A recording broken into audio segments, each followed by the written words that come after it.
Thank you all for showing up Friday night. I know we all have better things to do maybe than hang out at the university to listen to alumni call in and literally phone in their interviews. But I appreciate every one of you coming out tonight.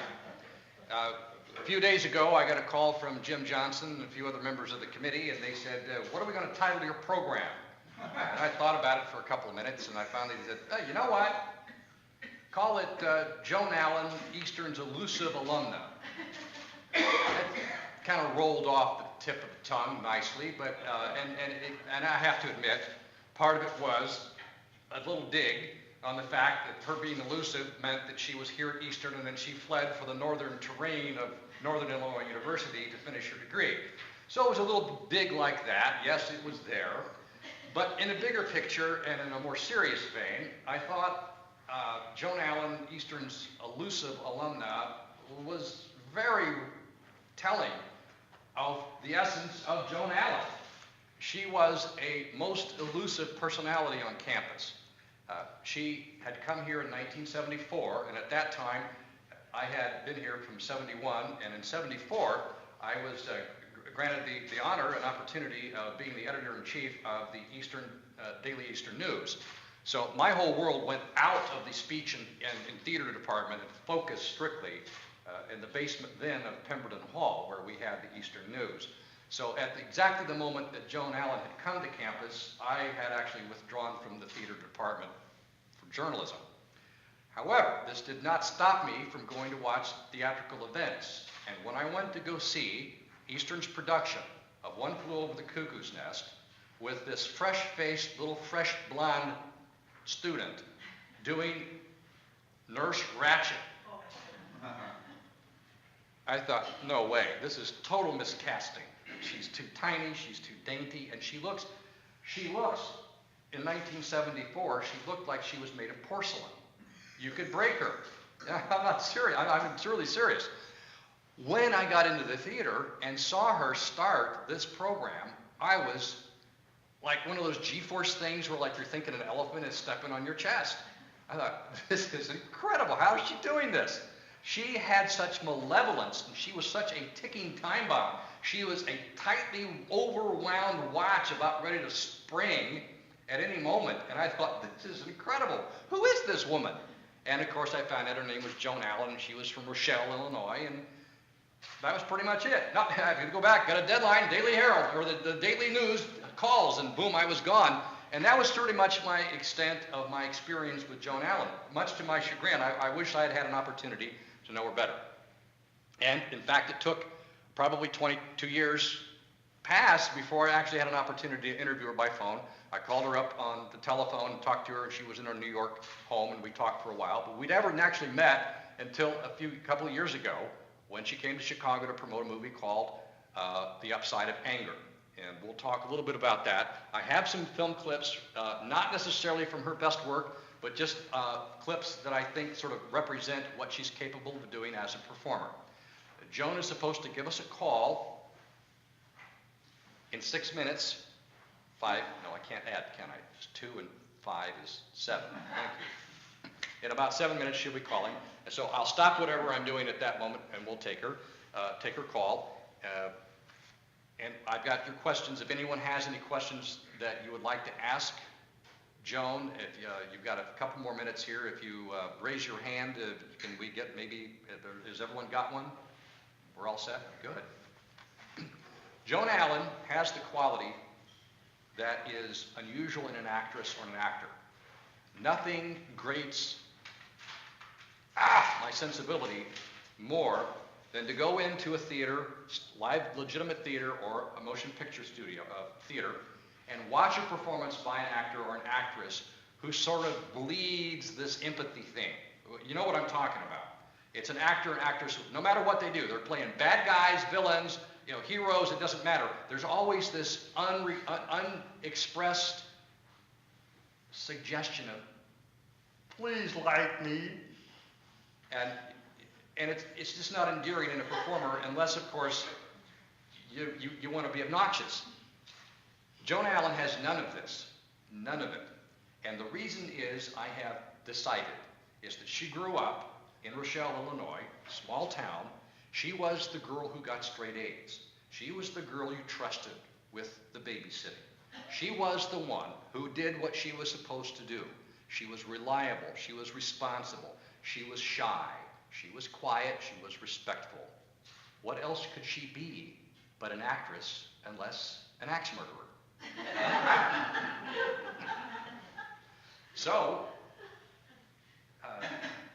it is these qualities, and she has told interviewers in interviews about how shy and repressed she felt growing up in a small town. And when she came to Eastern, she admits that the number one item on her priority was boys, but then there was also something else to do. And you probably, if you've read anything about Joan Allen, recognize that she attempted to get on the cheerleading squad at Rochelle High School, and they snubbed her. So, stinging from that, she came up with her second best thing that she wanted to do, and that was join the theater department. And that's where the magic started. Because there she found the acceptance, there she found the outlet, there she found a way to express herself that was outside of herself. And anyone who's involved in acting knows exactly what I'm talking about. The ability to become someone who's not you, to become someone who's interesting, different, flamboyant, out there. And these are the qualities that Joan found in performance that appealed to her. Now, go back to the shy girl from Rochelle. It was this ability to keep to herself that has become, in my opinion, Joan Allen's greatest talent, because she never begs for your empathy. She never asks for your sympathy. She creates characters that are reserved, and they have their own worlds, and they have their own space, and to put it in Star Trek terms, she has her defense shields up most of the time. And that is an alluring thing, especially to men, and if I have to explain that to you, see me after the program. And so this shy, young, skinny girl from Rochelle, Illinois has become one of America's best actresses. A few years ago, she appeared in a movie called The Upside of Anger, which we will see a small clip from. And that film amazed me to the point where I named her Best Actress of that year for that role. As a matter of fact, even though the Academy Awards and the Golden Globes ignored her for the award, the Chicago Film Critics Association gave her Best Actress for that year. And I think that that was the real choice for Best Actress that year. And of course, there'll be some critics out there that said, well, yeah, you just voted her because she's like the hometown girl from Steppenwolf Theater Company, and she's from Illinois, and you just gave it to her because like everyone loves the Cubs. Okay, no, that's not true. And you know what? When I hear people say things like that, two things rile me up. One is that you're accusing the film critics of playing hometown favorites. And we don't do that, not in Chicago. And two, it demeans the award that you've given somebody for an honest portrayal and a great piece of work. And so I have a very short temper when people make accusations like that. I just wanted to get the record straight. Joan Allen has gone on to do all kinds of parts. Her best roles, and I'll talk to her about this briefly, by the way, I have to compliment you. I've looked over your questions, and there isn't a bad one in the group, except the one that said, let's see, what is your home phone number, and when can I call you? Jay, I told you not to do that. I have a home phone. I'm sure you do. So I'll be asking her a few of those questions, and we'll get through as many as we can. Now, to be honest, we parlayed Joan's time into about 15 to 20 minutes. Is that right? 15 to 20 minutes.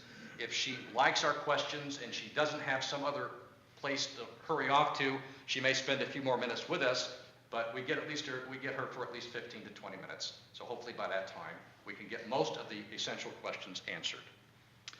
Joan Allen, as I said, started out, we're going to start with a movie. Let's back up. I'm not going to go over too much of her history because I think most of us probably know it by now. But she did graduate from Northern. She did go on to become a part of the Steppenwolf Theater Company. She wasn't the original founders, but she was sort of the second wave the founding members. And she, of course, joined with fellow EIU alum. Can we call him an alum if he didn't graduate? Does that still work? John Malkovich. And the thing I find interesting is that in a weird way, they're both kind of the same kind of actors. I mean, they're both sort of little inaccessible. There's Joan, who's inaccessible a little bit, and then there's Malkovich, who's absolutely impregnable. And so the other thing that amazed me, and we'll see a clip from Manhunter, which was the first Hannibal Lecter movie, by the way. And in it, you'll see that Joan is playing a blind woman, which of course, this was her second, I think it was her second movie that she'd made. Compromising Positions was the first, directed by Jeff Perry. Yes, I think it was Jeff Perry from Chicago. And so she played a blind woman, and John Malkovich, for his first role in motion pictures, was in Places of the Heart, directed by Bob Benton, and he plays a blind guy. So life is just crossed with a lattice of coincidence and weirdness. When Joan started out, and when we see her clips, you will see a very fresh, unformed actress who's not quite sure what's going on, rolling with the punches. She's cute, she's young, and I think she's adorable. But as you see through the clips, and they're only about 2 to 3 minutes each, she is maturing before our eyes till finally she gets to be, and by the way, did anybody see a movie called Death Race? You saw that? Sure. Oh, yeah. Original, yeah. No, not Death Race 2000. That's a classic. Oh. Okay, that was directed by Paul Bartel, and it had Sylvester Stallone and in one of his early roles. David Carradine. But, and anyway, that's sort of a mini classic cult thing going on. Not that one. This was a remake that came out last year, and it is not a very good film. We'll leave it at that. But her performance is genuinely icy, because talk about ice storm. She plays essentially a woman warden, commandant, who is the lord and master of this entire educational broadcast system. Essentially, it's the ultimate gladiator for the world, and she has orchestrated all of these racers. It's a life and death situation, so that you win points by killing other racers, and the last guy with his car who's alive at the end of the race wins the race. That's the project. That's the idea. It's a horrific waste of celluloid, except for Joan Allen's performance as the ultra-uber villainess who is operating the whole thing, who is a cold, clammy piranha fish of a human being who is in it for the ratings. It reminded me a lot. Did it remind you a lot of Faye Dunaway in Network? A little bit. I mean, yeah, okay, I'll take a little bit. It was a stretch, I grant you. Again, you've got a megalomaniac, what's that word? Megalomaniac, thank you. I was trying to stick a mono in there too, but that's...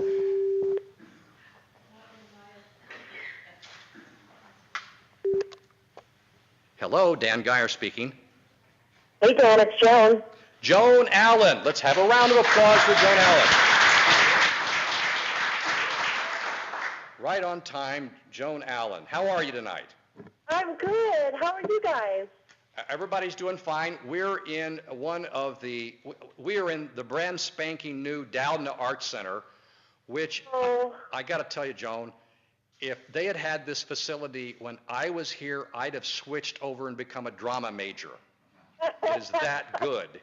So I've heard wonderful things about it. I so wish I could be there. It is fun, functional, and funky. How's that? Great. That is so wonderful. Where are you now? I'm in Santa Fe, New Mexico. What are you working on? Well, for the past 3 years, I've been co-producing a story on the life of Georgia O'Keeffe. And it's actually happening. So we actually start shooting in about a week, but I'm playing Georgia O'Keeffe, and Jeremy Irons is playing Alfred Stieglitz. And but there's a lot of work to be done as a producer beforehand, and I'm in the midst of a lot of location scouting and wardrobe fittings and long discussions about casting other actors, etc. So that's what I'm up to. Well, I've got a dozen questions I would ask you if I were doing this for a newspaper, but you know what? I've got some questions here that the audience members have submitted. Can I just fire off a few of the ones that sort of overlapped with what I wanted to know? Absolutely, absolutely. Well, here's one, and you guys didn't follow the rules and put your name on here so I could give you credit, but it's an unnamed source. It says, what are your memories of your favorite teachers at Eastern, and what were the events from Eastern that you remember the best? Well, I had such wonderful teachers at Eastern. Of course, I think of the Gabbards right off the bat. Lucy and Gabby were extraordinary. And I remember at one point where we drew on Gabby's head. It was Easter, and he was completely bald, and he let us take magic markers and draw on his head. He was a real sport, and I remember very well Clarence Blanchett, who was introduced to the world of tech theater and made me realize that there's a lot more that goes on, you know, a lot backstage. It's not just what goes on stage. I wasn't very good at building the sets, so what I did most of the time is I would come in early on Saturday mornings and clean the shop. I would just go in and pick up all the little pieces of, you know, wood chips and organize the screws and sweep the dust off the floor and organize the paintbrushes and all that stuff. So I remember Clarence very well. And so basically you did all the glamour jobs. Yeah, the high glamour jobs. And Dr. Sullivan, too. I remember Dr. Sullivan. He directed me in the first play that I did there, One Flew Over the Cuckoo's Nest, and he had an enormous impact on me. It was a great experience. And one of the things I just so loved about Eastern is that you didn't have to wait until you were a junior or senior to be on the main stage. You got to get in, and the department was of a size that, you know, you could have the opportunity to do things and start right off the bat, and it really, you know, gave me a lot of practical experience, and I loved my time there. I can concur with that because I just took two daughters through several of the theater colleges around the country, UCLA, USC, New York, you know, Eastern Michigan, all over the planet, looking at theater departments for them to go to. And yes. You're absolutely correct. I mean, they do have this hierarchy that you have to be a junior or above, or sometimes even seniors, to get the really good parts. So it's good of you to point that out. Now, do you remember much about your experience preparing for One Flew Over the Cuckoo's Nest? Well, I remember, first of all, you know, I actually didn't expect to get cast right off the bat. I came as a freshman, and it was the fall play for the main stage. And I think maybe to my good fortune, the wonderful actress named Anne Chaplin, who was the star of the department, was doing her student teaching that semester.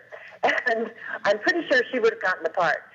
She was really, really wonderful, but she was away, and I auditioned for the play, and I remember coming around to the call board and seeing it posted and going crazy. And I think what I remember more than anything was, like, when I wasn't on stage, sitting in the audience doing my homework. Because we had rehearsal every evening, and so I remember trying to keep my studies up while we were in the midst of rehearsing.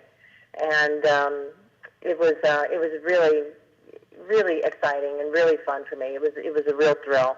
Yeah, and thanks for bringing up Anne Chaplin. I had the hots for her. Ah. I did, and I had directing class under Dr. Sullivan with her, and she was supernova property, but she was dating John Malkovich at the time, and the CAD kept her to himself until I graduated, and then he dumped her. I'm going to get him. I'm going to get him, Joan. Yes, he was dating Anne at that time. I remember that very well.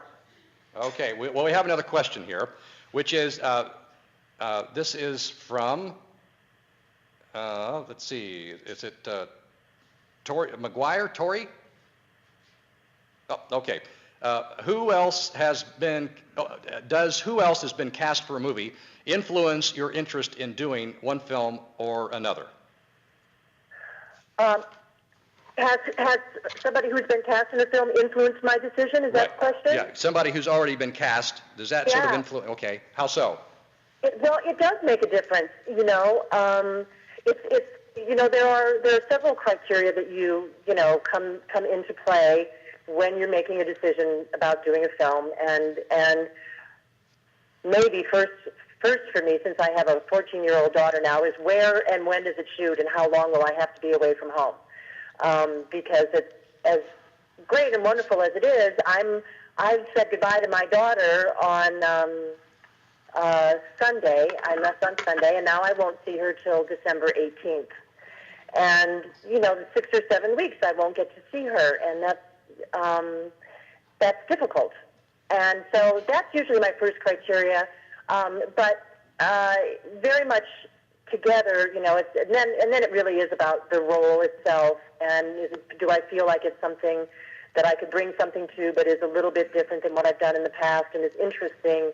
But it helps a lot knowing who you're going to be acting with. And most of the time, you know, I'm often cast once other, you know, actors have been put in place, or, you know, pretty much simultaneously.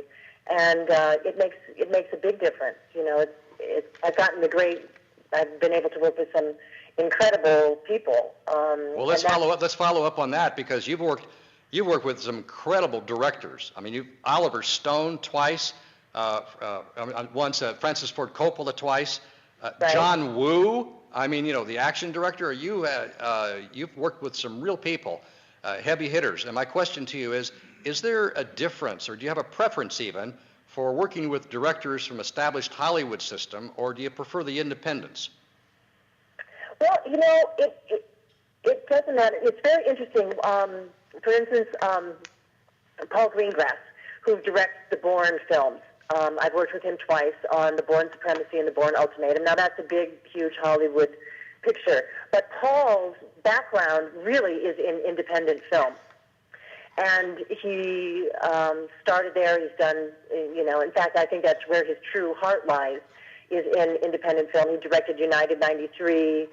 He directed a wonderful film called Bloody Sunday. And he also comes from, you know, documentary work when he was very young and in college, etc. So, you know, there's a director from the independent world working on a big studio picture. It really doesn't matter. It's very much about the personality of the director himself. And I feel that the most important job of a director is to make the actor feel safe and feel protected, and feel that they can do their job and go to all the emotional places that are asked of them. And that really doesn't matter whether it's an independent film or a big studio film. I mean, it comes from the way the director interacts and communicates with each actor. And that really is the distinction for me. It's been said sometimes that, well, there's one theory of thought, let's put it that way, that actors, if you take a look at the body of their work, tend to gravitate towards roles that either reflect who they really are or reflect who they want to be. And I bring this up only because I read one piece that was quite convincing, that you tend to become, your characters tend to become the moral conscience of the universes that are created in these little worlds of the film. And I'm particularly struck, if you could talk about that element. I'm sure it's probably not new to you that you've been called that. Is this something you seek out, or is this just something that a straight-A student from Rochelle would gravitate toward? Well, you know, part of it is, you know, we are who we are, and now that's a great quote. I like that.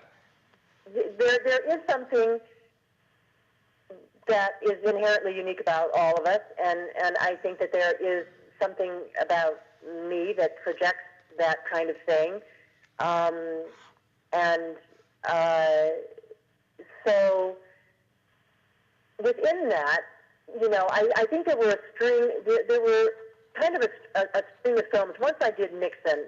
I played Pat Nixon, and then I did, I think I did either the Ice Storm next, and then I did The Crucible. And those three in a row, those characters were, and Nixon was kind of the film that sort of put me on the map more in the film world. And I think those three characters sort of had a similar sort of, they were somewhat described as the moral compass of each story. And so they happened all very quickly. They happened within a period of like a year and a half. I shot all three of those. And so it just kind of happened that way. And I think that became sort of a strong, somewhat imprint of what Joan Allen can do. Given that, you know, over the years, and I think in the past 5 or 6 years, I've really tried to shake that a little bit. One thing I loved about doing The Upside of Anger was a woman who was behaving very badly. And I think that there are certain, I would definitely say that there are certain roles that I feel like I can't play. And I would say to any director, no, you shouldn't cast me as that because that's too far away from my essence, so to speak. But given that essence, I think that there are certain, you know, you don't have to play the exact same thing time and again, that there are certain, you can stretch yourself in different directions, and I think I've really kind of gotten the opportunity more to do that in the past like 5 or 6 years. Well, yeah, we don't have to look any further than Death Race to figure that out. That's a slight flip side to that. But I was curious, though, the idea of the moral conscience. How many of you actually here, raise your hands, any of you seen Searching for Bobby Fischer? Anybody? All right, I want to tell you right now that the world thinks that Schindler's List was the greatest film of 1993, and I'm telling you it's not. It is Searching for Bobby Fischer, directed by the man who wrote Schindler's List, okay? That's Zalian. Mm-hmm. Yes, Steve Zalian. Now, I don't know what kind of a guy he is personally, but that's an amazing movie, and everyone thinks it's the story based on the true story of a New York Times sports writer whose son turns out to be a chess genius. That's what they think it is. It's a father-son story. No, it's not. This is Joan Allen's movie, and I'm saying this to you, Joan. This is your film because your character is, again, the moral conscience, but it's about a woman who keeps her family together and keeps their priorities straight in life. And yours, the character, has the least number of lines of the main cast, but I say it's the movie's really about that mother, and I thought you did a splendid job with almost 0 lines. What was it like working with Zalian and handling that part?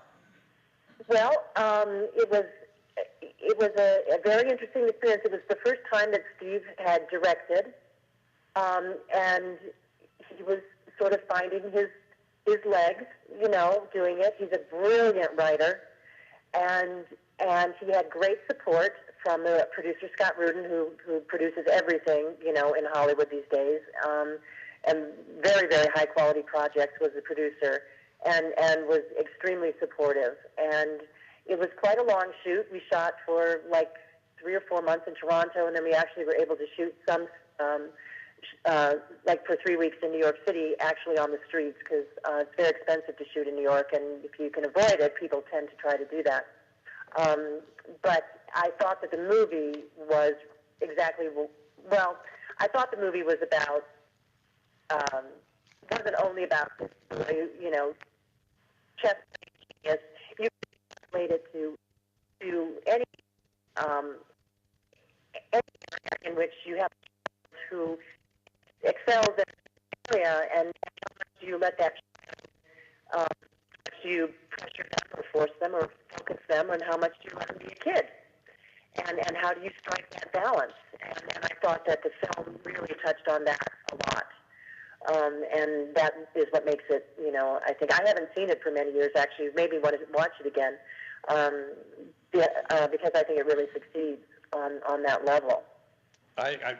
Please do watch it. It's an amazing work. It holds up even better for me as a father than it did earlier. So there you go. We had a couple more questions here. This one comes from Letitia Moffitt, who asks you, what is your ultimate dream role and why?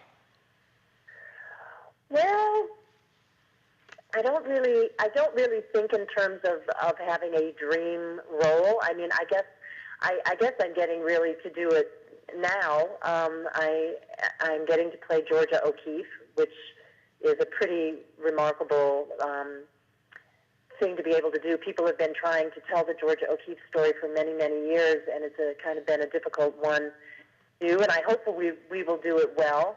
I'm very happy and honored to be trying to play this iconic American artist.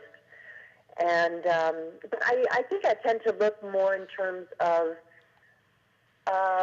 what I want to do next. Like after I do this, I'm actually going to do a Broadway show, which I haven't done a play in 18 years. And funnily enough, I'm doing this film with Jeremy Irons, and I'm co-starring with Jeremy Irons in the play on Broadway. We'll probably open in March. And so I'm feeling very excited to be doing a play again. I haven't done one, as I said, for a very, very long time. And so I try to look at doing something, that's sort of different. Yeah, for instance, Death Race was just such a different kind of film, a different genre. It was refreshing. It was, very different from other things that I had done. And I tend to look more for that, something that is, I would love to do more comedy, and hopefully that is something that I will be able to do down the road. I think that would be a great deal of fun and very refreshing for me. Actually, I thought Upside of Anger was really funny, but sadistically twisted in the way that adults sort of treat their families. But I thought your comic timing in that film really made it special. In fact, I was reminding the audience before you called that the Chicago Film Critics Association did give you the Best Actress Award of that year for Upside of Anger, which you deserve. I know, they did. That was so nice. We are so sweet. It's very sweet. And two more questions, one short, and here's the longer one, which is, why did you become an actress? You could have become many things, but you gravitated toward this job. Why? Well, I think it's difficult to know. I wanted to do it from a very young age. I think I probably was aware that I wanted to do it maybe from age 6 or 7. And I don't know why that is exactly. Nobody in my family really, ever did that. I think also I was more of a shy child, and I think a lot of actors are actually introverted. I'm much more extroverted now at my age than I was at that time, and I think it felt like a place where I could express things in a staged environment that I sometimes felt like I maybe couldn't express in life, in a real situation. And I think it was an outlet for me, a creative outlet, and probably even an emotional outlet. And I think that was probably why I gravitated towards it. Okay, a great answer. And as promised, the last question, which was that if the cheerleaders had let you into their team at Rochelle High School, would we be talking to Joan Allen, the actress, today? I think the chances are you wouldn't. Really? It was one of the best things that ever happened to me, and it broke my heart at the time. But, that's what life is.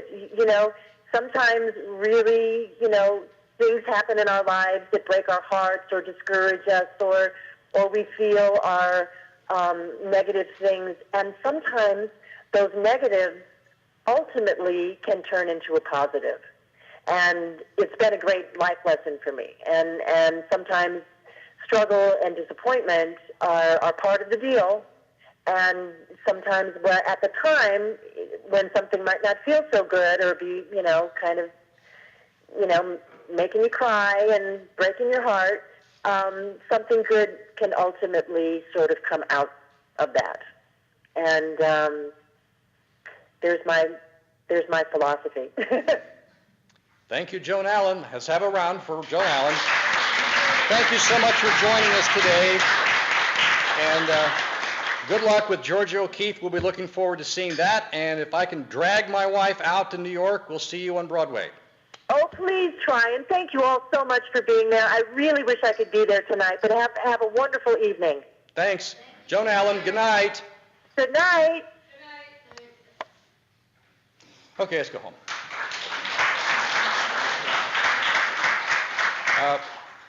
Do you have any questions or anything at this point? Otherwise, I can just show you a few clips and then we're done. How many of you have seen Upside of Anger? Oh, you guys are good. That's more than most people get to see. This is a great movie. And that's Joan now saying, how did I do?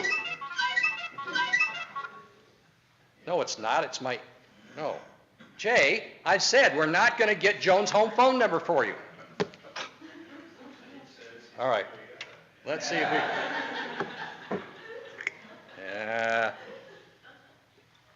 This is my favorite scene from Upside of Anger. For those of you who haven't seen it, it's sort of a comedy. It's a black comedy. A mother of 4 girls, 4 adorable girls. Joan plays the mom, of course. Her husband has deserted her. She thinks for a Swedish hussy and flown off somewhere and he's been deserted. He's been gone for a long, long time. She's raising these 4 kids on her own, and she falls in love with, Bull Durham. Because he's playing the same character he was in Bull Durham, but it's Kevin Costner, who is a washed-up Bull Durham guy still selling baseballs from his glory days. And she's having an affair with him, which isn't bad because he's kind of good for her because he's kind of laid back and mellow, and she's tight and anxious. And then the worst thing happens. A man her own age, who is the producer of Kevin Costner's baseball radio talk show, starts dating her barely out of teenage daughter. Those of you mothers of teenage daughters will know this is not kosher. The guy who plays the slimeball producer is actually Mike Binder, who wrote the script and directed the movie. Not a great film, not a great directing job, not a great writing job, but really good. And he actually wrote, Mike Binder is one of the assistants to the president in The Contender. And you can see him in The Contender tomorrow at 2 o'clock. He's one of the young guys in The Contender, and he's advising Joan Allen, senator, that, what she should do. While they were making The Contender, Mike Binder said, I love you. You're a great actress. I'm going to write a script for you. She says, yeah, go right ahead. And he whips up Upside of Anger. And this is the scene where, well, I don't think you need to set it up at all. It's kind of self-explanatory.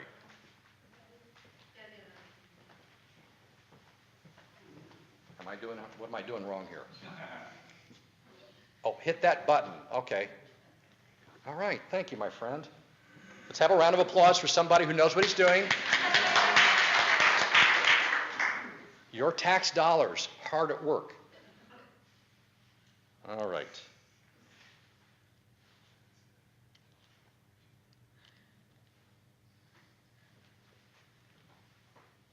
There we go. Okay, my mother's downstairs. We need to get up. We need to get up right. Okay, now. We need to get it. No, we need to get up.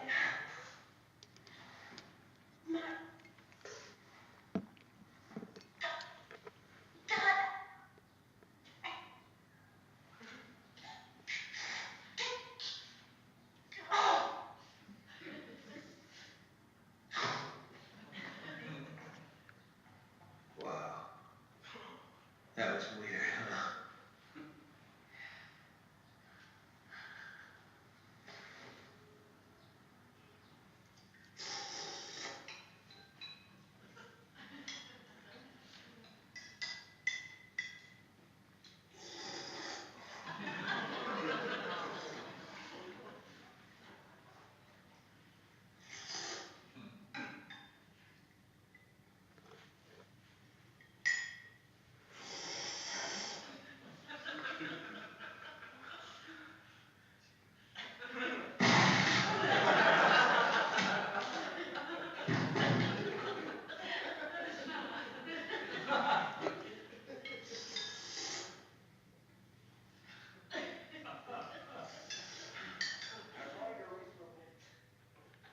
My favorite scene. Little David Cronenberg tossed in there with Mike Bender. Let's go over to be honest here, again, we were talking about the moral center of a movie, and you can't find that any better than when she played in Nixon. Let's take a quick look here. This is after Nixon's already lost to Kennedy, and now he's lost in his next race, and this takes place the night that he's just found out, reminiscent of Tuesday night, that he has been defeated again for public office.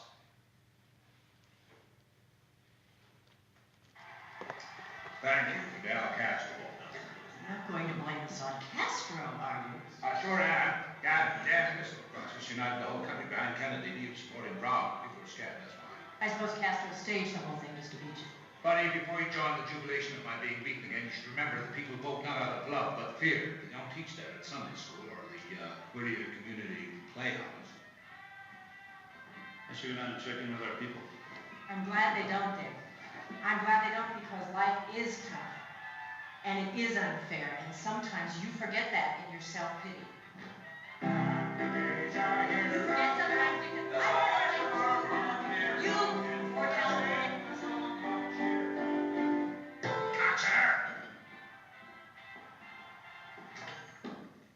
Don't you want to listen to Governor Brown's victory speech?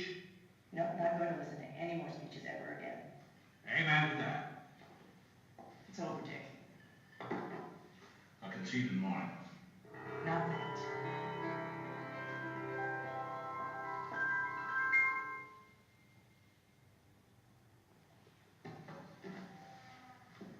Buddy?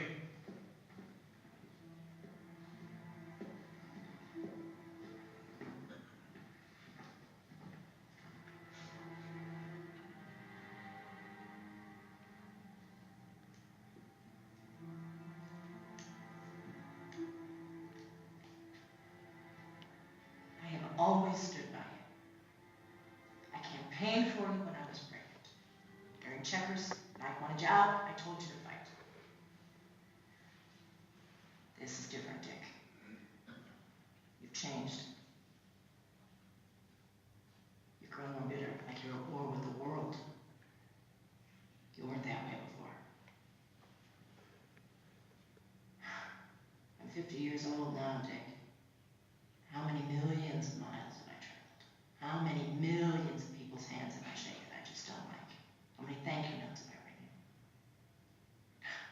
It's as if I don't know, I just went to sleep a long time ago and missed the years between. I had enough. What are you saying? What are you talking about? I want a divorce. My God. Divorce? What about the girls? Girls who grew up, they only know you from television anyway.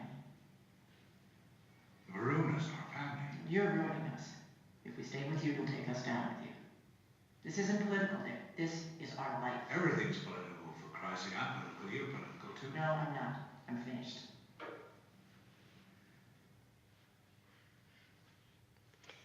Again, Joan Allen has crafted the ability to become this quietly coiled spring that if you push her just a few ounces more, she's going to blow up like that guy's head. But she never does, because she understands as a performer that the implied ability to explode is far more powerful than the actual explosion. And this is one of the keys to Joan Allen's success as a performer, I'm convinced. And she's developed it, and she did not always have this. And to point out how far she's come, you only need to go to, let's see here if I can operate this properly. Manhunter, 1986, this was Michael Mann, Chicago filmmaker, very high stylist, visualist, and he created the world's first film with Hannibal Lecter, the serial killer that we all know and love from, of course, Silence of the Lambs. Here, it's not played by, who's the guy that does it? Brian Cox. Brian Cox, thank you. Brian Cox plays Lecter. Actually, it's spelled differently than it is in the later films, for reasons I don't know. And also, he's only in the film briefly for a couple of times, almost as a cameo appearance. In this film, Joan Allen plays a young blind woman, and she inadvertently develops a relationship with a young man who she does not know is the Tooth Fairy killer, who kills people in the most heinous manners, and this is the target that the FBI is after, and well, this is one of the scenes here, and just take a look at how she plays a young ingenue.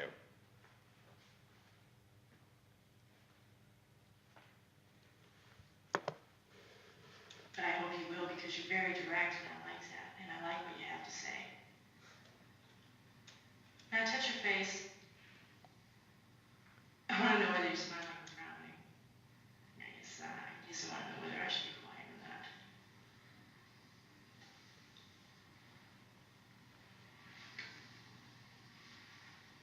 Take my word for it. I'm smiling. I didn't mean to offend you.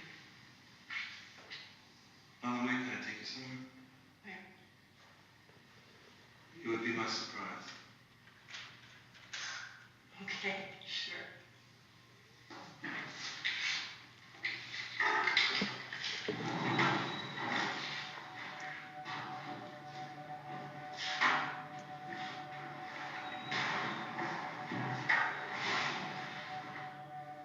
Are you apprehensive? No.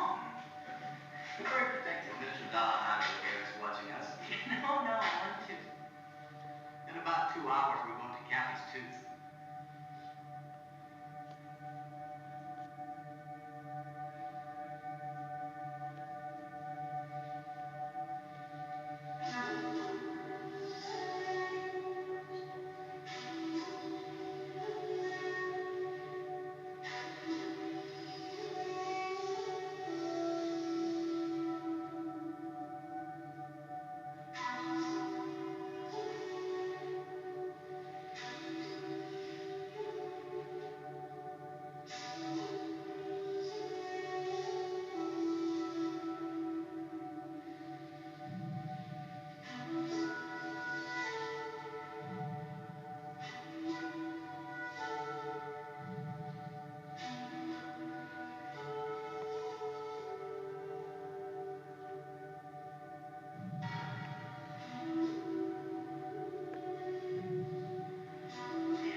It's warm.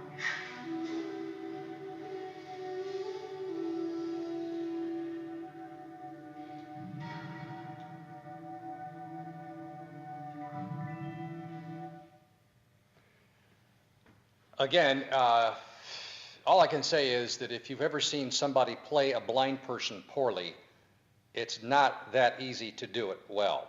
And so, again, she's very young, and she just looks so darn young. And complete difference from a film that some of you might see tomorrow, The Contender, where now she is living, breathing the Helen Reddy lifestyle of a woman who's about to become the first female vice president of the United States.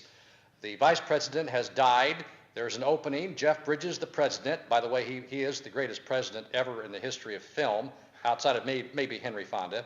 But he selects her, and there's a scandal comes up because it turns out that they've recovered, apparently, some porno films that she made during college. It's not real porn films, but they're films that other people made of her when she got drunk and took on a bunch of guys in a frat house.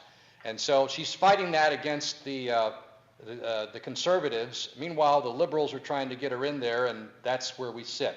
Watch the transformation between Joan's appearance in Manhunter and how far she's come with her Oscar-nominated role as the Contender.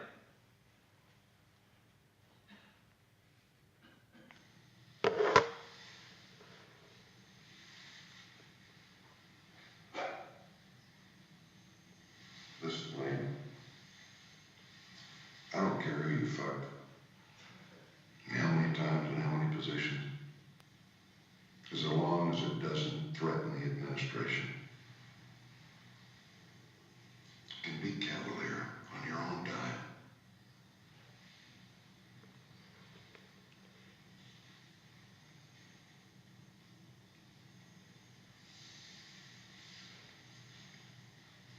President,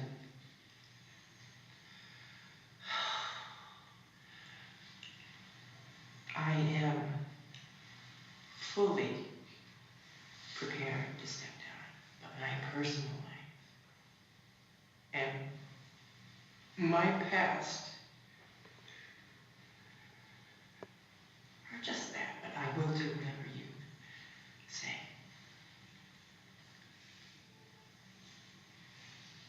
Show them why Lynn Hanson is my nominee with your closing statement.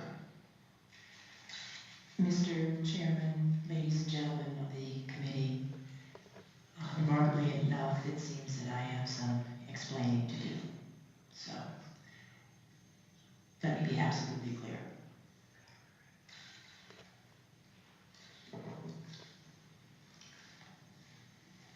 I stand for a woman's right to choose. I stand for the elimination of the death penalty. I stand for strong and growing armed forces because we must stomp out genocide on this planet, and I believe that that is a cause worth dying for. I stand for seeing every gun taken out of every home, period. I stand for making the selling of cigarettes to our youth a federal offense. I stand for term limits and campaign reform. And, Mr. Chairman, I stand for the separation of church and state, and the reason that I stand for that is the same reason that I believe our forefathers did. It is not there to protect religion from the grasp of government, but to protect our government from the grasp of religious fanaticism. Now, I may be an atheist, but that does not mean I do not go to church. I do go to church. The church I go to is the one that emancipated the slaves, that gave women the right to vote, that gave us every freedom that we hold dear. My church is this very chapel of democracy that we sit in together, and I do not need God to tell me what are my moral absolutes. I need my heart, my brain, and this church.